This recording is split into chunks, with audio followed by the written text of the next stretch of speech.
বন্ধুসকল, আশা কৰোঁ আপোনালোক সবে ভালে আছে। আজি মোৰ আলোচ্য বিষয় জলকীয়া খেতি।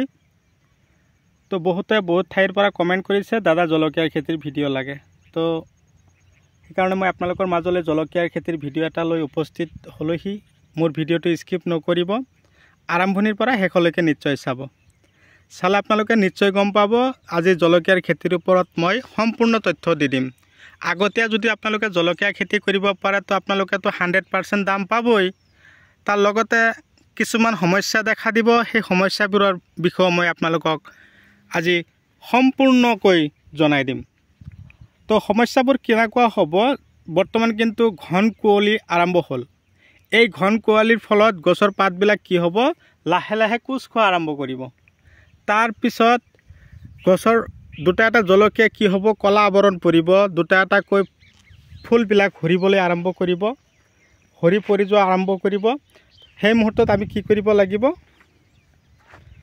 এই খেতিত উন্নত ধৰণৰ ঔষধ স্প্ৰে কৰিব।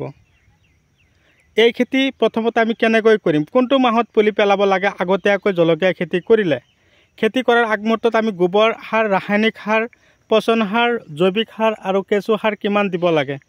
তো আজিৰ এই ভিডিঅ'টোত A to Z কৈ আছোঁ, আপোনালোকে কেৱল মনোযোগী হৈ শুনক আৰু আপোনালোকে এই পদ্ধতিমতে খেতি কৰা আৰম্ভ কৰক। চাওক খেতিয়কে কি পদ্ধতিমতে খেতিত গোবৰ আনি খেতিত দি আছে।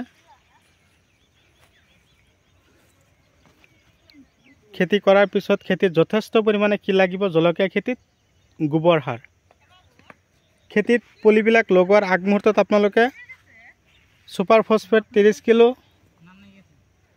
DAP 15, ইউৰিয়া 15 আৰু পটাছ 15 কিলো দি হাল মাৰিব, ময়াব, ধূলিময় কৰিব। তাৰপিছত আপোনালোকে এই জলকীয়াৰ পুলিবিলাক লগাবৰ কাৰণে প্ৰস্তুতি ল'ব। এটা পুলিৰ পৰা আৰু এটা পুলিৰ ডিষ্টেঞ্চ ৰাখিব 1 ফুট বা 18 ইঞ্চি, 17 ইঞ্চি এনেকৈ ৰাখি আপোনালোকে লগাব।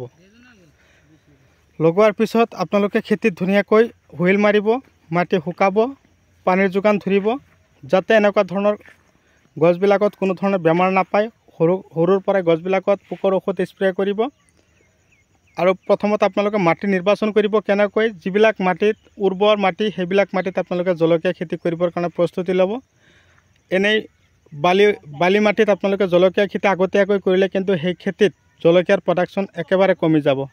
সেইকাৰণে আপোনালোকক কৈছোঁ, আপোনালোকে এই খেতিত যিটো পুলি লগোৱা হৈছে, এই পুলিটো লগোৱাৰ বয়স আজি অলৰেডি 1.5 মাহ হৈ গ'ল। তো মোটামুটি বৰ্তমান চলি আছে নৱেম্বৰ, ছেপ্টেম্বৰ মাহৰ 15 দিন যাওঁতে আপোনালোকে আগতীয়াকৈ জলকীয়াৰ পুলি পেলাই প্ৰস্তুত কৰিব লাগিব, পুলি প্ৰস্তুত কৰি লগাব লাগিব। আৰু মই আগতে কৈ যোৱা কথাটো হ'ল কি, গছৰ পাতবিলাক কোচ খাই যায়, তাৰ কাৰণে দাহাত আৰু ডাষ্টাৰ স্প্ৰে কৰিব।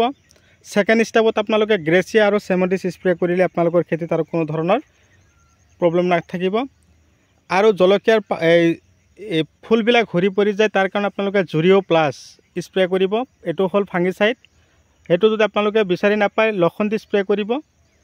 লখন্দি স্প্ৰে কৰাৰ পিছতো যদি নহয়, তেনেহ'লে এমিষ্টাৰ টপ এনেকুৱা ধৰণৰ ঔষধ আপোনালোকৰ খেতিত দিয়াৰ পিছত আপোনালোকে 100% ছাকচেছ হ'ব পাৰিব। আগতীয়াকৈ জলকীয়াৰ গছবিলাক যাতে ফুলি নাযায়, তাৰ কাৰণে আপোনালোকক যিকেইটা ঔষধৰ কথা কৈ দিছোঁ, আপোনালোকে সেই ঔষধকেইটা আপোনালোকৰ খেতিত স্প্ৰে কৰিব, আপোনালোকে 100% ছাকচেছ হ'ব। এটা কথা হ'ল, জলকীয়া সপ্তাহ মূৰে মূৰে কিমানকৈ উঠিব। 1 বিঘা মাটি জলকীয়া খেতি কৰিলে সপ্তাহ মূৰে মূৰে 8 পৰা 10 কুইণ্টেল জলকীয়া উঠাব পৰা হ'ব লাগিব। সেইমতে আমি গোবৰ দিব লাগিব।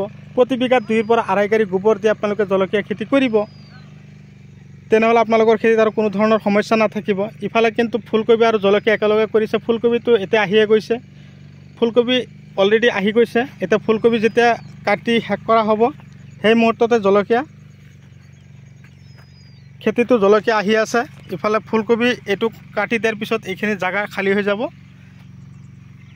ভিডিঅ' চাই কেনে পালে, আপোনালোকে যদি মোৰ চেনেলৰ নতুন ভিউৱাৰ্ছ হিচাপে আছে, তেনেহ'লে মোৰ চেনেলটো ছাবস্ক্ৰাইব কৰি দিব আৰু কাষত থকা বেল ঘণ্টিটো লাহেকৈ বজাই দিব, যাতে এনেকুৱা ধৰণৰ উন্নত জৈৱিক, ৰাসায়নিক আৰু বৈজ্ঞানিক পদ্ধতিৰে কৰা খেতিৰ ভিডিঅ' ন'টিফিকেশ্যন অলৰেডি আপোনালোকৰ মোবাইলত পাইগৈ।